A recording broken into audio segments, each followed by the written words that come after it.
All right, back for another podcast, folks. This one's for week ending March 19th, 2021. And Chris, first question right out of the bat. I don't have it on because, it's not it's not St. Patrick's Day anymore.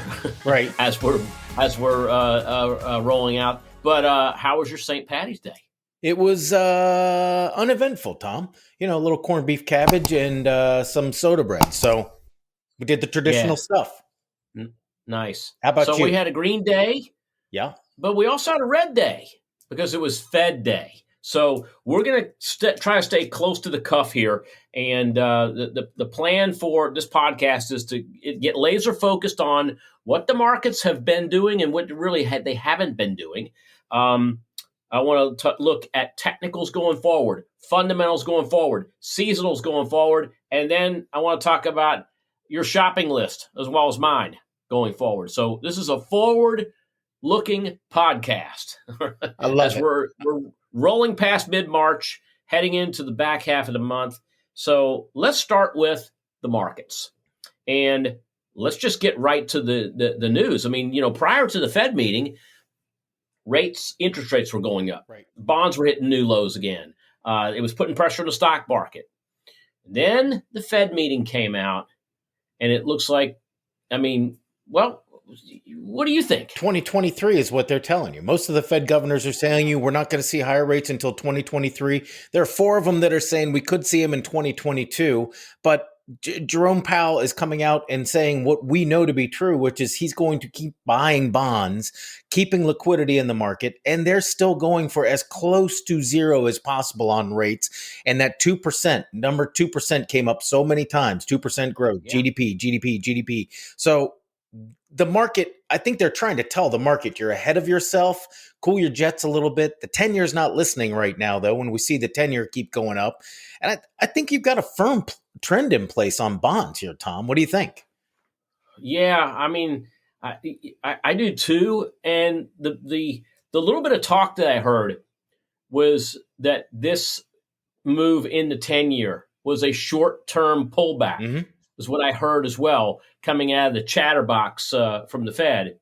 So, obviously we'll see. It's one thing to say that, interest rates are having a little temporary run up or yields and interest rate sensitive bonds are coming back a little bit, but it's something different to go to the store and see plywood 300% more expensive now than it was this time last year.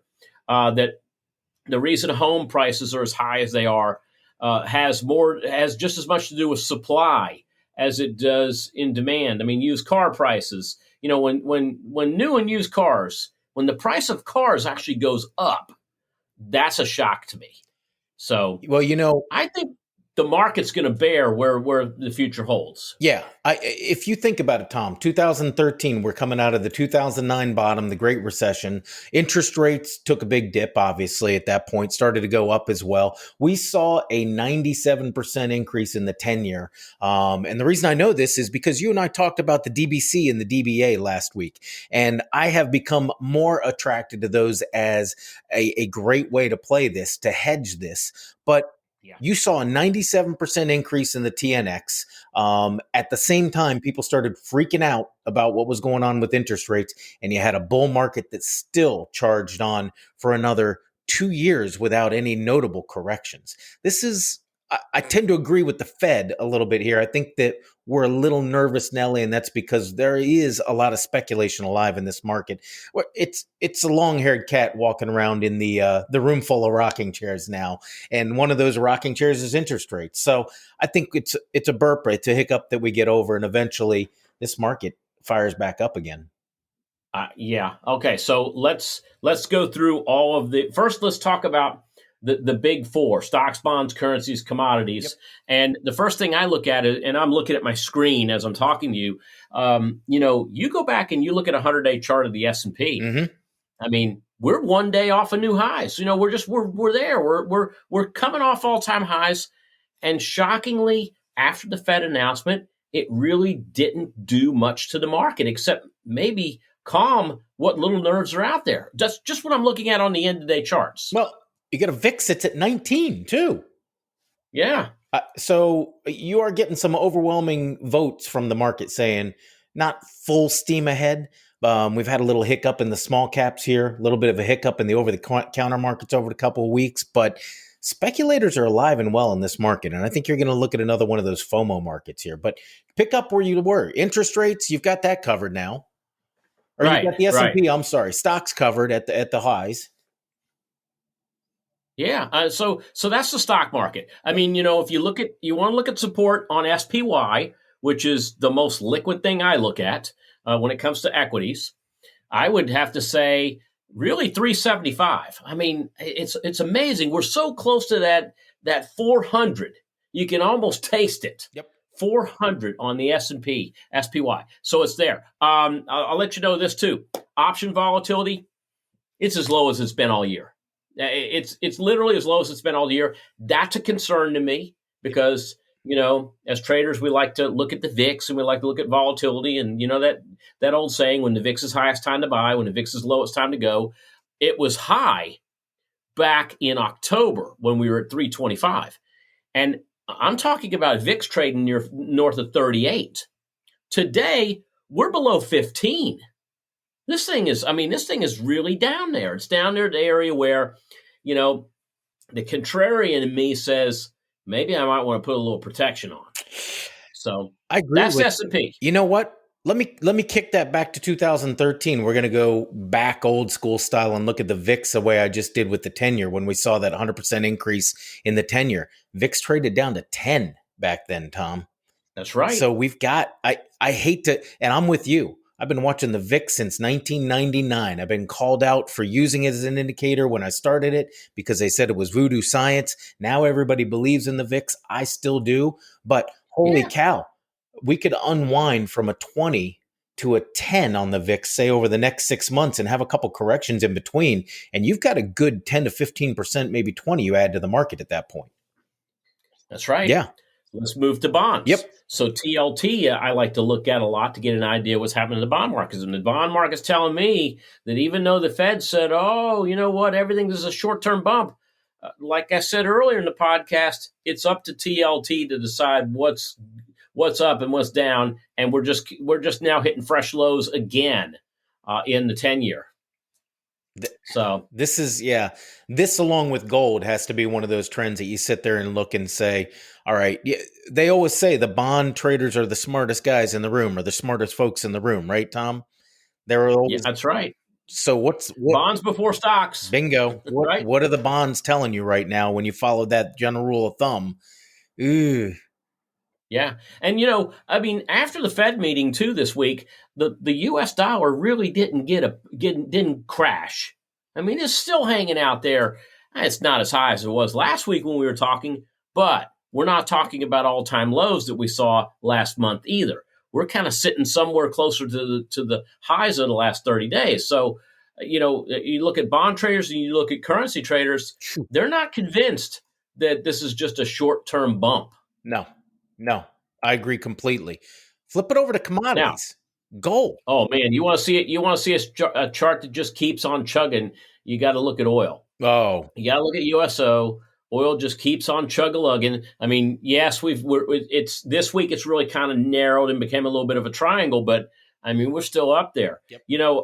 I have to laugh because if you've ever taken a cruise before, and I'm talking to all the folks out there listening to the podcast, that extra special they're going to get you at the end of your cruise, and that's that oil and gas surcharge Sure. that they add on every single day. They have not been able to put that on for some time. Well, of course, they haven't even sailed for quite some time, but the watermark on that is $65 a barrel. And we're kind of sitting right around that area right now where, I always thought the cruise lines, they get more profitable with oil above $65 a barrel than below. You might think, oh, it's costing them more money. No, they're surcharging everybody on the ship. And let me tell you, you take those thousands of cabins and you add that daily oil and gas surcharge on, that's premium. That's a premium price that, obviously some of it's going to go to their oil and gas, but in their energy expense, but most of that's going right in the back pocket. Yep. And those airliners too. Airliners, even though they're getting the bailout, as they start to see, as you said, 65, there's that magic point where we float between 55, 65. And as you know, that's where we start to see production start to ramp up here traditionally. And especially Yeah. 8 years ago, 9 years ago, when they would just turn the valve on some of the fracking rigs. But in this particular case, you see us crack above that. And the airlines are right now looking at increased traffic. We just hit our largest travel weekend of the year, more than 1 million people up in the air, and you've got oil prices going up. They're going to put that extra couple of pennies, per Oh gallon yeah, we're on right. everybody's. We're right in the middle of that increased demand. I saw an article that Right. TSA is now hiring. That airlines are hiring. They're bringing back their workers that they furloughed, and it's. I think the airline industry really is going to have a resurgence. I don't think they're going to put as many planes in the sky as they had before because the game's kind of changed. And we talked about this last week. Yep. That business class traveler gone, half of them gone. They're not going to go out and do this in person stuff. Right. It reminds me of that movie George Clooney was in Love it. about 10 years ago. What's it called? In the air. Yes, In Loved it. the Air. Really cool movie. You know what I got out of that one? Where to go at TSA to get in the lines to get through TSA the quickest. But it was really good precursor to the business traveler and to what's happened with technology, and it really did precede that because this was a movie that was made 10 years ago, and now we're seeing that actually coming true. So let's turn that into actionable here, Tom, for people that are listening. If you're looking at the airlines and everybody's looking at the reopen trade saying, I got to get in, I got to get in, I got to get in.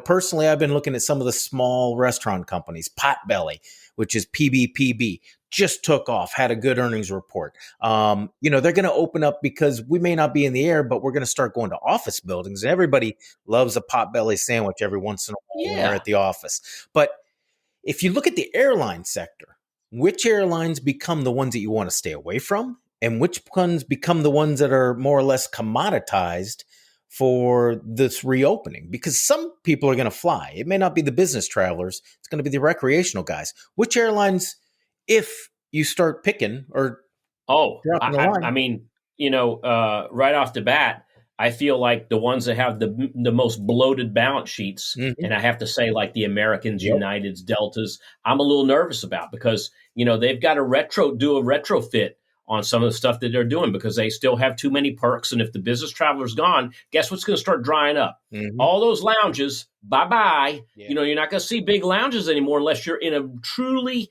international airport where you got international travelers coming in from overseas and need a rest, need a shower, need some place to hang out. But other than that, I think we're going to see a lot of changes in that area. First class going to be reconfigured on a lot of these flights.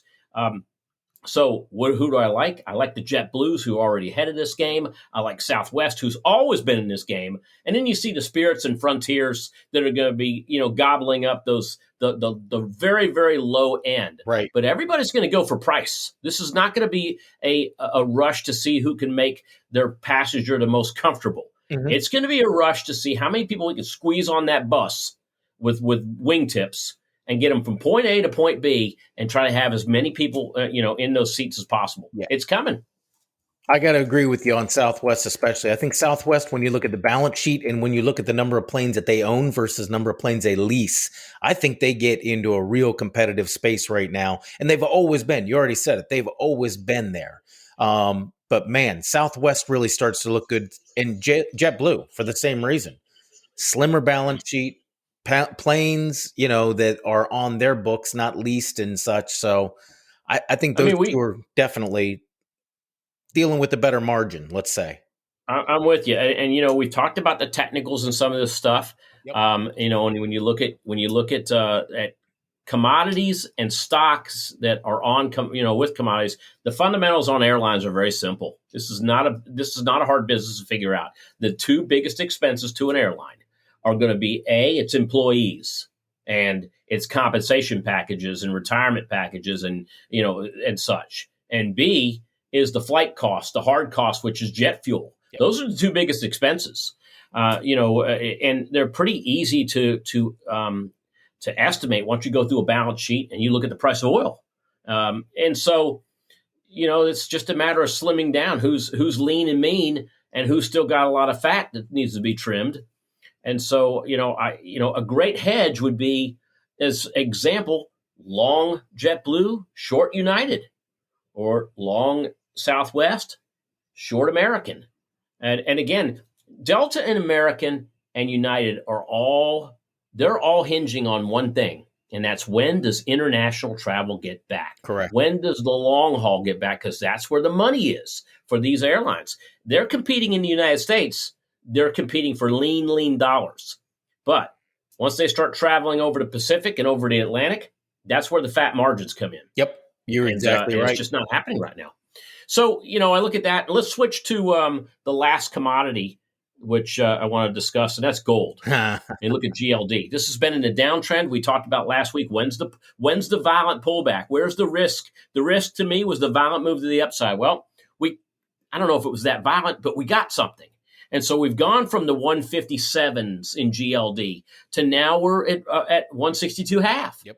And so the big question is, where do we go from here? I saw an article earlier that Poland is now looking to buy another 100 million tons of gold to put in the coffers. Already had 100 million tons of gold because they wanted to have a hedge against instability, and they did that in 2019 ahead of the pandemic. Mm-hmm. But they want to do another 100 million ton purchase as well, and so that's not a small. Their currency is backed by gold. I didn't know that. I did not either.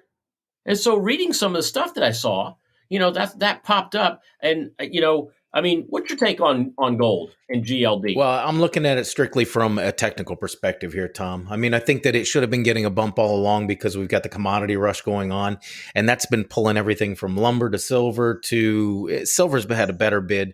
Obviously, copper through the roof, platinum, etc. When you look at gold, I'm looking at the technical play here. You mentioned 160. That's where the 20-month moving average is for gold. So that is that line of demarcation for a bull and a bear market. I think a lot of people are going to notice that. Also, that's where we kind of caught a hitch April, May last year, and right before we rallied up almost to that 200 level. So I think you see a resting spot here. I think maybe the gold bears here are getting a little tired of hitting the sell button, and maybe they're going to start looking at these long-term charts. The other side of that is, and man, we're going to have to tag this. If you go back to 2013 again, and we dipped from 160 down to 120 on GLD. And let me just mention this too. My mistake, so I'm going to bring it up right away. It's not 100 million tons. Okay. It's 100 tons. My bad. All right. So any of you that start to comment on that, I just retracted that. 100 tons. Tom Gentile said. Tons. What was I thinking?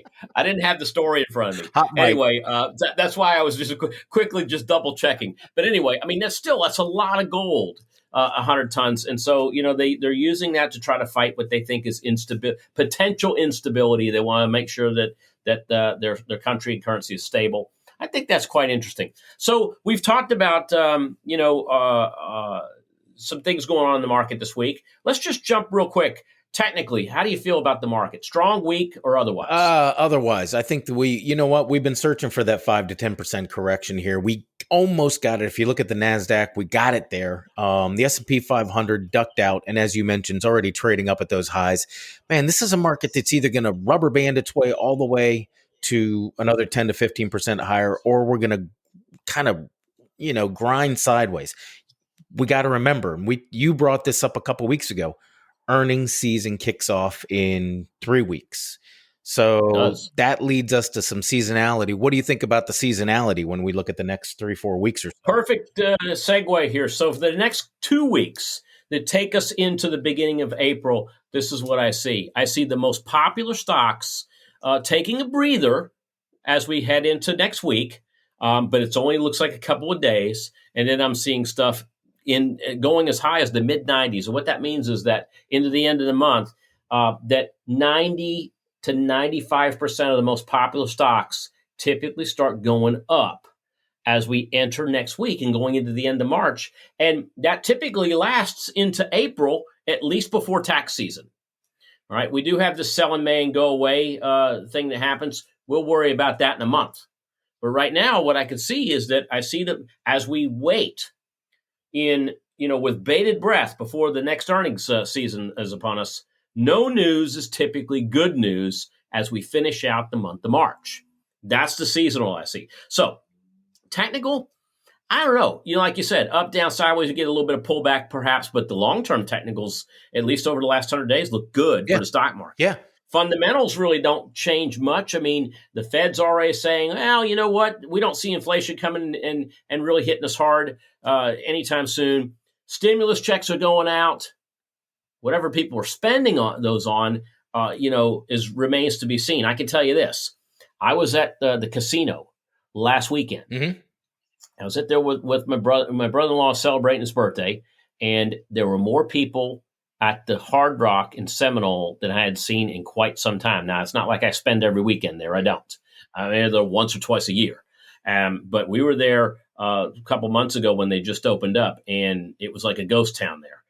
Not this time. It looked like spring break meets stimulus checks. Ooh. I mean, you could see people in the at the casino look like they had the 1400 on their forehead, that I'm coming prepared to hand this money over to you. It was crazy. Airline traffic is up, travel is up, and people are just feeling good right now. And I think that's going to equate into, strong fundamentals, at least for the next couple of weeks. And seasonals look good too. So that's my take. That we still are in an up environment right now, Chris. Let me hit you with the hard one, because everyone's asking this right now. You got Google, Amazon, Apple, the big boys, let's call them, that cannot get traction here. NASDAQ 100, as I look, is up a little more than the rest of the market this moment, and still being led by small caps. But everybody's waiting for the large cap tech. I don't even know what to call it. It's not a resurrection, but it certainly is a comeback right now when you compare it to the rest of the market. When you say popular stocks up and you're getting readings in the 90s, does that include those stocks that and I know everybody else are going to be looking at? Well, it's funny because just before the Fed announcement, you had stocks like Google being down, right? Stocks like Amazon being down. I saw the announcement come out, and I immediately jumped into the long side of tech like Google and tech like Amazon. And then just to throw it out there, just in case, I went and got some Walmart too. Ooh. Not that it's tech, but Walmart has been battered and bruised.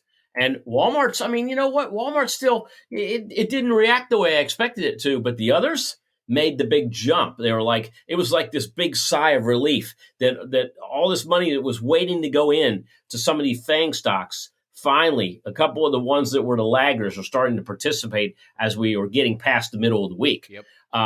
So that's that. But hey, what's on your shopping list? You know what? I've got a couple things on my shopping list. I'm still looking at material companies.